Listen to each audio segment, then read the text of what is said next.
Valerno Varina de nouveau en Hongrie. Donc notre histoire et Adelaide Pralon de nouveau en Hongrie. Donc notre histoire qui a commencé il y a une douzaine d'années avec l'opérette imaginaire, ça continue au théâtre Corinthi.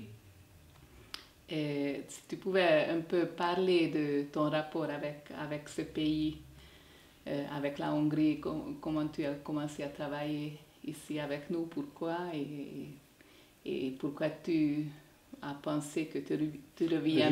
J'ai été toujours attiré fortement par la Hongrie parce que ma mère nous chantait à mon frère et à moi quand on avait 18 ans des chansons hongroises qu'avait composées pour elle un jeune Hongrois de Transylvanie. Voilà. Donc c'est une langue que j'ai entendue chanter avant le français. Donc c'était extraordinaire de pouvoir écouter attentivement des langues qu'on ne comprend pas. Il y a aussi quelque chose il y a aussi la part cachée du langage. C'est pour ça que le langage n'est pas que lumière, mais il est aussi ombre. Il y a aussi l'ombre des mots et le besoin que ce qui est trop éclairé repasse par l'obscurité et le dénouement. Donc tu as une relation émotionnelle avec la Hongrie parce que sinon tu es très chargé en fait. Tu as beaucoup de projets avec le Festival d'Avignon et tout ça, mais tu trouves toujours un moment de venir chez nous. Si tu m'invites en Hongrie, je dis oui, je prends l'avion de matin, mais à part ça, je connais que 4 mots de hongrois, très peu, mais voilà. Je découvre peu à peu un peu plus. Adélaïde est très précieuse parce qu'elle voit des choses que je ne vois pas, etc. Il y a vraiment c'est bien qu'il y ait deux regards sur les choses, et puis un dialogue. Mais surtout, ce qui nous a poussé à revenir en Hongrie, c'est la qualité extraordinaire des traductions de Sofia Ridek.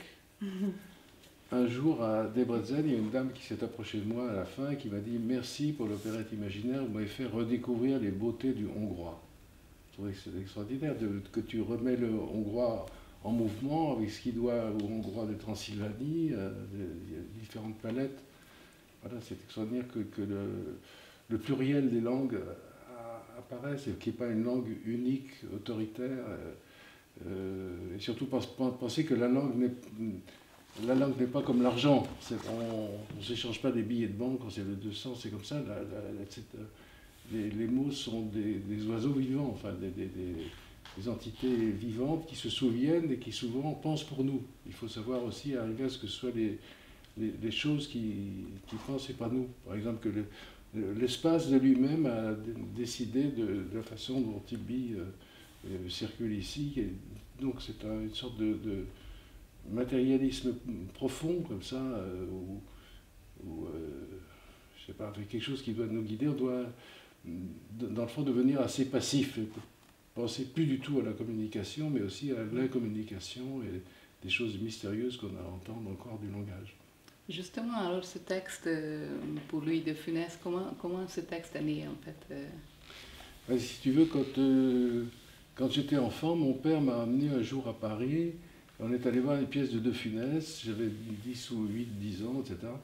Et j'étais tellement plié en deux de rire pendant tout le spectacle que mon père en avait presque honte d'avoir amené un spectateur dont le plaisir était si manifeste. Et puis, par la suite, je l'ai vu jouer au théâtre, etc.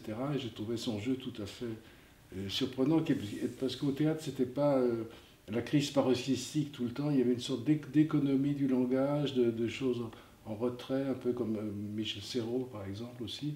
Il y avait tout un art des flux, de la dépense du langage pendant toute la représentation. Donc, j'avais aussi découpé dans France Soir un petit article où il y avait des propos de Funès, et je le montrais à mes camarades de la Sorbonne. Qui a écrit ça? Ça, c'est Nietzsche, c'est Artaud, c'est Nerval. Non, c'est Louis de Funès. Il disait des choses tout à fait extraordinaires sur la diversité des publics, le contraste entre les gens et le rassemblement d'un public très, très différent. Alors donc, il y avait cet amour pour De Funès, et puis surtout, j'ai eu l'occasion de travailler avec André Marcon, un monologue qui est au théâtre de la Bastille, où c'était assez extraordinaire parce qu'il y avait une petite porte qui donnait de sa loge à la salle de public. Je pouvais en même temps que lui franchir la barrière et être aussitôt avec lui dans la loge à parler, et tout d'un coup face à lui de l'autre côté. Donc c'est pour ça, je pense, c'est venu tout seul sans qu'on y pense, qu'il y a beaucoup de portes, de seuils, le spectacle comme seuil, porte, frontière, renversement, inversion des choses, inversion de la douleur en joie. Je lis dans l'histoire aussi de ce spectacle dans sa version hongroise, c'est que Tibi dans l'opérette imaginaire jouait l'infini romancier, qui était un très gros morceau de texte. C'est ça qui t'a donné l'idée de lui confier le rôle de Funès, parce que on a été très impressionné par la force des acteurs hongrois, et notamment celle de Tibi. Puis il a, je sais pas, il y a en lui quelque chose du don. Et il est capable, de risquer gros quand même, parce que du point de vue de la dépense, il y a une sorte pas de sacrifice, mais quelque chose de très violent qui se passe dans son corps. Et il y a peu d'acteurs qui sont capables de ça. Ils ont une générosité, une offrande, et aussi une situation du langage, que l'acteur est porteur de langage et aussi porteur de lui-même. Alors, je crois que Grotowski a comparé le travail de l'acteur au travail du soldat au combat. Il combat, mais il est hors de son corps. Enfin, ce sont des états de conscience un peu différents de ceux qu'on connaît d'habitude, mais donc que l'homme ou la femme, l'homme est aussi hors de lui. Il n'est pas dans lui-même propriétaire de ce qu'il a vécu, son inconscient, sa vie, etc. Mais aussi, l'homme offre l'homme. Offre l'image de l'homme, et que les gens viennent voir le spectacle pour voir comment l'homme fait l'homme, comment l'homme se représente l'homme. Donc on parle de Tibor Mészáros, qui est le comédien qui va incarner en quelque sorte les pensées de Funès qui sont en réalité tes pensées à toi. Mais comment ce texte est né en fait, parce que c'était un texte, un essai plutôt, et comment cela est devenu un texte de théâtre. Tu as parlé déjà avec André Marcon, mais cette version pour le spectacle hongrois, vous pouvez en parler un peu comment ça se fait? C'est la première fois qu'on voit le texte intégral. En France, c'était toujours une demi-heure du texte, mais là, c'est vraiment la totalité avec la totalité du texte, je sais pas. Oui, André Marcon a fait un rêve. Il a rêvé que j'écrivais pour Louis de Funès. De Funès disait écrit pour moi, etc. De sorte que ce qui était dans le fond pour André Marcon est devenu aussi un pour Louis de Funès. Enfin, les deux se sont mêlés. Une expérience ancienne de théâtre et une expérience nouvelle, parce que je venais tous les soirs de ce côté-là voir à quel point il y a une limite, le passage d'une limite entre le renversement de l'espace de l'acteur et l'espace du spectateur. Il y a une sorte de bifrontalité, et puis le théâtre comme lieu du paradoxe, lieu du pluriel des idées, etc. Et le théâtre arrive par le théâtre à dénouer certaines pensées à ne pas figer la pensée. Voilà, je ne sais pas comment dire. Pas tomber dans l'idéologie mécanique. Tu dis aussi qu'on entend le texte très différemment quand il est lu, parce que c'est un livre. Comme dit Sophia, c'est un livre sur l'acteur, et c'est un texte sur l'acteur. Et quand il est sur le plateau, quand il est dit par un acteur, il prend une toute autre dimension. Oui, parce qu'il vient se croiser avec l'espace. L'idée, si tu veux, qu'il n'y a pas de lieu dans le cerveau ou ailleurs, de lieu pour la théorie, la pensée, où les mots se commenteraient les uns les autres dans l'abstraction, mais il y a toujours incarnation du langage dans l'endroit où on est, ici, dans la salle du théâtre, dans la salle de bain, je sais pas, que les mots cherchent l'espace, ils trouvent leur place juste ou fausse dans l'espace, et l'acteur a un très très grand instinct du tracé, du chemin à suivre. Tibi invente aussi son tracé, on lui dit des choses comme ça, mais il respire comme un chien de chasse qui trouve où passer le gibier. Il y a tout un parcours de l'espace et une incarnation bienfaisante. Parce qu'on était parti de quelques objets, je me souviens au début du travail, il y a 7 ans déjà, de dire c'est bien qu'il y ait une porte ou 2 portes pour cette histoire du seuil, et puis peu à peu il y a d'autres objets qui sont arrivés, et on a inventé toute cette histoire de l'espace et des objets avec lui. Et ce qui est aussi très joli, en fait, très beau, c'est que la nouvelle direction de ce petit théâtre, maintenant, ça va être assuré par 2 acteurs. Tamás Olt, qui est un acteur extraordinaire aussi, et plus jeune Nandi, Nandor Beretyan.